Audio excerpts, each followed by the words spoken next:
열왕기상 2장 36절에서 46절까지 말씀을 교독합니다.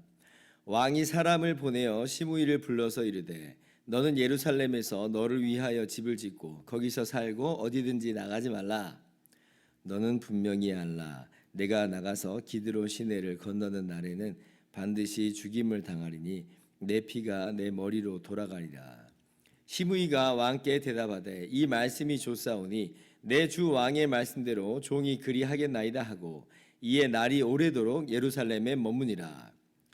3년 후에 시므이의 두 종이 가드 왕 마아가의 아들 아기스에게로 도망하여 간지라. 어떤 사람이 시므이에게 말하여 이르되 당신의 종이 가드에 있나이다. 시므이가 그 종을 찾으려고 일어나 그의 나귀의 안장을 지우고 가드로 가서 아기스에게 나아가 그의 종을 가드에서 데려왔더니 시므이가 예루살렘에서부터 가드에 갔다가 돌아온 일을 어떤 사람이 솔로몬에게 말한지라. 왕이 사람을 보내어 시므이를 불러서 이르되 내가 너에게 여호와를 두고 맹세하게 하고 경고하여 이르기를 너는 분명히 알라. 내가 밖으로 나가서 어디든지 가는 날에는 죽임을 당하리라 하지 아니하였느냐. 너도 내게 말하기를 내가 들은 말씀이 좋으니이다 하였거늘 내가 어찌하여 여호와를 두고 한 맹세와 내가 내게 이른 명령을 지키지 아니하였느냐. 왕이 또 시므이에게 이르되 내가 내 마음으로 아는 모든 악 곧 내 아버지에게 행한 바를 내가 스스로 아나니 여호와께서 내 악을 내 머리로 돌려 보내시리라. 그러나 솔로몬 왕은 복을 받고 다윗의 왕위는 영원히 여호와 앞에서 견고하게 서리라 하고 같이요. 여호야다의 아들 브나야에게 명령하매 그가 나가서 시므이를 치니 그가 죽은지라. 이에 나라가 솔로몬의 손에 견고하여 지니라. 아멘. 할렐루야. 하나님의 크신 은혜와 평강이 오늘도 변함없이 여러분과 넘치기를 주님의 이름으로 축원합니다. 오늘 본문 말씀에는 시므이라고 하는 한 사람이 나옵니다. 누구냐면요, 다윗 왕이 압살롬에게 쫓겨서 그 압살롬의 반역 때 이제 예루살렘에서 쫓겨 도망갈 때 피신할 때 다윗을 저주하는 인물입니다. 이때다 하고 저주를 한 거죠. 사울 왕 다윗의 전임인 사울 왕의 친족 중에 한 명이에요. 그러니까 이때다 하면서 뭐 사악한 자여 가거라. 네가 피를 흘린 대가를 받는 것이다. 뭐 이런 식으로 이제 다윗 왕을 저주를 했어요. 그러니까 이제 그때 다윗 왕의 신하들이 아니 이런 발칙한 놈이 있나 당장 가서 쳐 죽이게 하소서 이제 그렇게 얘기했는데 다윗이 말립니다. 하지 말라고. 내 몸에서 난 아들도 압살롬도 지금 나를 죽이려고 하는데 하물며 저 베냐민 사람이랴 하면서 내비둬요. 그런데 이제 하나님의 은혜로 다윗이 돌아오죠. 그 압살롬의 반란이 진압이 되고 다윗이 다시 예루살렘으로 돌아와서 이스라엘을 다스리게 됩니다. 근데 그때 누가 정말 놀랐겠어요? 시므이가 엄청 놀랐겠잖아요. 화들짝 놀라서 지금 누구보다도 빨리 다윗 앞에 엎드려서 용서를 이렇게 빕니다. 근데 이제 그 또 신하들이 옆에서 또 얘기해요. 아니 이 하나님의 기름 부으심 받은 자를 이렇게 저주한 사람은 그냥 둘 수 없습니다. 죽여야 됩니다. 이제 이렇게 이야기하는데 다윗 왕이 또 그때도 말려요. 지금 내가 이스라엘의 왕이 된 것을 니네가 알지 못하느냐. 이 좋은 날에 어떻게 사람을 죽이겠느냐라고 하면서 시므이를 또 살려줍니다. 아마도 이제 시므이는 베냐민 지파 사람이니까 지금 이스라엘 사람들이 그래도 정말 어떻게 보면 다시 이제 하나로 이제 평화를 찾게 됐는데 이 시므이를 죽이면 또 베냐민 사람들의 마음은 또 상해버리겠잖아요. 아마 그런 것들이 염두에 좀 있지 않았을까 이런 생각을 조금 해봅니다. 그래서 이제 시므이가 살게 된 거예요. 근데 이제 다윗이 죽었을 때 죽을 때에 솔로몬에게 유언을 남깁니다. 근데 그 유언 중에 하나가 뭐냐면 이 시므이라는 사람을 그냥 그대로 백발로 이제 죽지 못하게 하라. 평안히 죽지 못하게 하라. 이렇게 유언을 남겨요. 한마디로 시므이를 처결하라는 그러한 유언을 남깁니다. 왜 다윗이 그렇게 유언을 남겼을까? 좀 의아하긴 하죠. 우리가 그 당시의 역학관계를 다 알지 못하기 때문에 그 숨은 내용까지 다 파악할 수는 없습니다.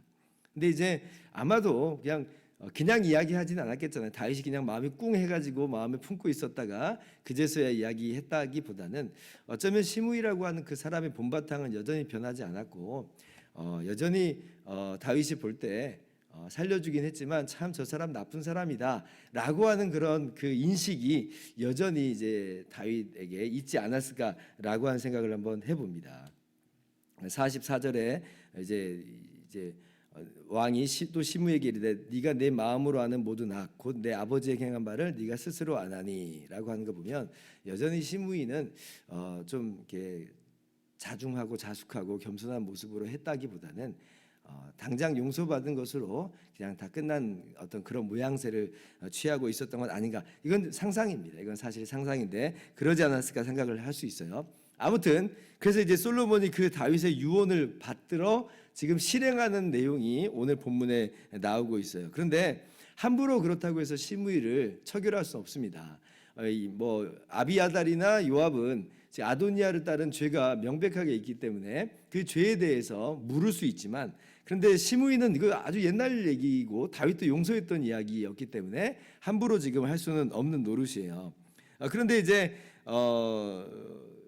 그 시므이도 그래도 이제 마음 한구석에는 분명히 이제 다윗을 저주했던 죄를 또 가지고 있기 때문에 소위 우리가 뭐 원죄다 뭐 이렇게 이야기하잖아요. 성경적인 의미에서 원죄 말고 그냥 우리가 아유 내 원죄가 있지라고 하는 그런 의미에서 원죄를 가지고 있기 때문에 마냥 이제 또 솔로몬의 요청을 거절할 수는 없었을 것입니다. 그래서 솔로몬이 시므이에게 이야기하죠. 36절 보니까 예루살렘에 와서 집을 짓고 밖으로 나가지 말아라.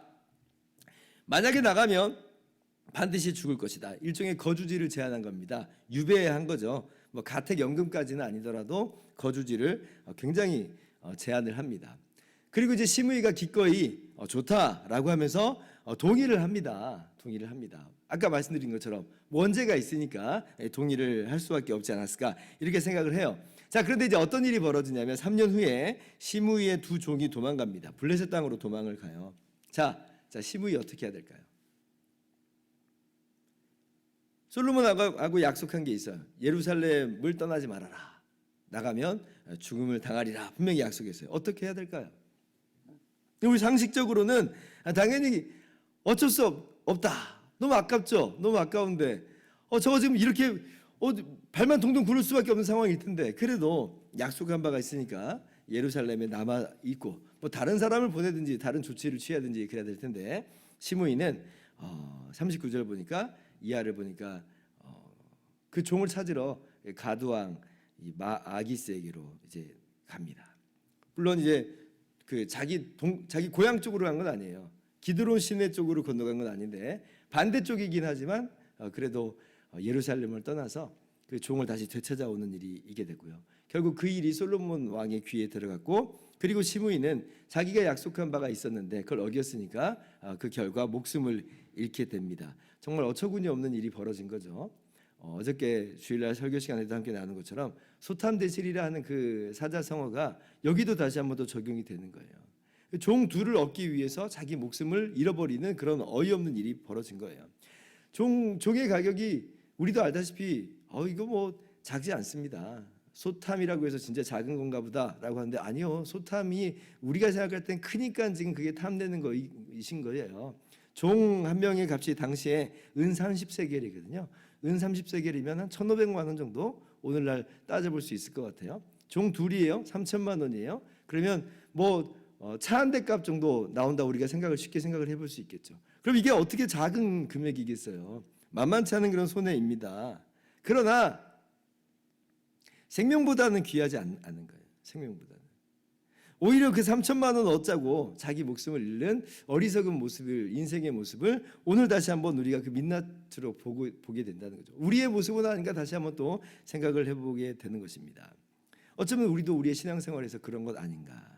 뭐 쉽게 이제 아이들에게 또 부모님들에게 아이들이 있는 부모님들에게 제가 쉽게 하는 이야기가 뭐 아이들이 뭐 고3이에요. 뭐 시험이 얼마 안 남았어요. 그러면 이제 마음 가운데 지금 공부해야 될 텐데 지금 하면서 이제 뭐 예배당 나가지 말라고 하고 예배드리지 말고 너 일단 공부에 집중해. 뭐 이런 경우들이 있잖아요. 믿는 가정에 부모들도 믿는 가정도 심지어 그런 일이 있어요. 아이들도 또 그것을 어떻게 보면 당연하게 생각하는 그런 아이들이 있을 수 있어요. 뭐 예를 들면 뭐 이제 어떤 남자가 혹은 여자가 예수님을 안 믿는데 너무 집안이 좋고 빵빵해요. 그래서 그래 너 이 사람하고 결혼해라 라고 이제 쉽게 우리가 이야기를 할 수 있다고요. 그래서 아무런 문제가 없고 우리 수험생 우리 아이가 시험 끝나고 그래도 신앙생활 잘하고 오히려 그렇게 시집 장가 보냈는데 안 믿는 그 가정을 다 주님께로 인도하고 오면 너무 좋죠. 너무 좋아요. 그런데 반대 경우로 너무 많이 봤어요. 제가 반대 경우를. 그러니까 수험생이라고 풀어줬던 게 가치관이 무너진 거예요. 아, 이래도 되는 것이구나. 신앙생활은 그냥 여가구나 라고 하는 것으로 생각이 전환되는 순간 이제 신앙생활은 뒷전으로 가버리는 거예요. 얼마든지 밀릴 수 있어요. 이번 한 번 밀렸는데 두 번째 안 밀리겠어요? 세 번째 안 밀리겠어요? 얼마든지 밀릴 수 있는 거거든요. 이런 식의 반대 경우를 너무 많이 봤는데 우리는 지금 눈앞에 있는 게 더 커 보이는 거예요. 시험이 더 커 보이고 또 결혼이 더 커 보이고 이러니까 우리가 정말 많은 잘못된 선택을 할 때가 많습니다. 사실은 우리들의 이야기를 어저께부터 우리가 쭉 살펴보고 있다라고 할 수가 있어요. 뭐가 문제일까? 우리가 주의해야 될 게 있습니다. 우리가 예수님을 믿고 새로운 피조물이요, 새로운 생명이 됐지만 그러나 우리 안에 여전히 남아있는 찌꺼기처럼 남아있는 예본성이 있다는 걸 우리가 꼭 주의를 해야 돼요. 그리고 그 예본성을 가지고 우리를 끊임없이 유혹하는 마귀의 유혹이 있다는 걸 우리가 한시도 잊어서는 안 됩니다. 그 옛날 타락하기 이전에도 하와를 유혹했던 사단이 우리를 그냥 내버려 두겠는가라고 하는 생각을 우리가 해볼 필요가 있어요. 그 선악과를 가지고 그걸 탐내라고 계속해서 유혹을 하고 있어요. 결국 그것을 먹는 것으로 더 큰 걸 잃어버렸어요. 하나님의 형상이 부패해버렸고 죽어버렸어요. 마치 그와 같이 오늘날도 계속해서 유혹하고 있는 악한 사단 마귀의 이 시험들이 우리 가운데 있기 때문에 우리가 계속해서 이러한 어려움 가운데 빠지게 된다는 것이에요. 우리들의 죄성이 거기에 반응하거든요. 더 큰 이유가 있습니다. 우리가 이렇게 어리석은 선택과 어리석은 삶을 살아갈 때가 많은 이유는 마귀의 유혹도 유혹인데 정작 정말 더 큰 문제는 뭐냐면 우리의 머리가 되신 예수님을 바라보는 것을 놓치는 순간 우리가 작은 것을 탐내게 돼 있습니다. 김남준 목사님이 이런 말을 한 적이 있어요. 우리가 악한 생각에 사로잡히는 이유는 사로잡히지 않았기 때문이다. 의미심장하다고 봐요. 우리가 예수 그리스도를 바라보지 않기 때문에 예수 그리스도에게 집중하지 않기 때문에 자꾸 작은 것에 마음이 뺏겨진다는 것이에요. 그래서 우리는 어떻게 해야 되는가? 십자가에 달리신 바 그리고 다시 살아나신 우리의 머리 되신 예수님을 끊임없이 바라봐야죠. 히브리서 12장 2절 믿음의 주여 또 온전케 하시는 이인 예수를 바라보자. 그는 그 앞에 있는 기쁨을 위하여 십자가를 참으사 부끄러움을 개의치 아니하시더니 하나님 보좌 우편에 앉으셨느니라. 3절 말씀 보니까 너희가 피곤하여 낙심하지 않기 위하여 죄인들이 이같이 자기에게 거역하신 일을 참으신 일을 생각하라. 바라보라. 생각하라. 반대로 바라보지 않으면 생각하지 않으면 피곤하여 낙심해 버린다는 거예요. 작은 것을 탐내게 된다는 거예요. 그러다가 우리가 무너진다는 겁니다. 그래서 오늘 우리가 다시 한번 생각해야 될 건 뭐냐면 믿음의 주여 온전케 하시는 이인 예수를 바라보기를 우리가 오늘도 주목하고 힘을 써야 될 것이에요. 오직 나 같은 죄인 구원하신 주님을 생각을 해야 됩니다. 그럴 때 우리가 다른 유혹에 우리가 넘어지지 않죠. 우리가 다시 일어날 수 있는 것이에요. 그래서 오늘 우리가 이 시므이의 어리석은 모습을 보면서 에휴 뭐 이런 사람이 다 있어 아유 나 같으면 안 그럴 텐데 그것이 아니고 우리들의 똑같은 모습이다라고 하는 걸 인정하면서 오늘도 주님을 바라보기를 힘쓰는 저와 여러분들 되기를 주님의 이름으로 축원합니다. 기도하겠습니다.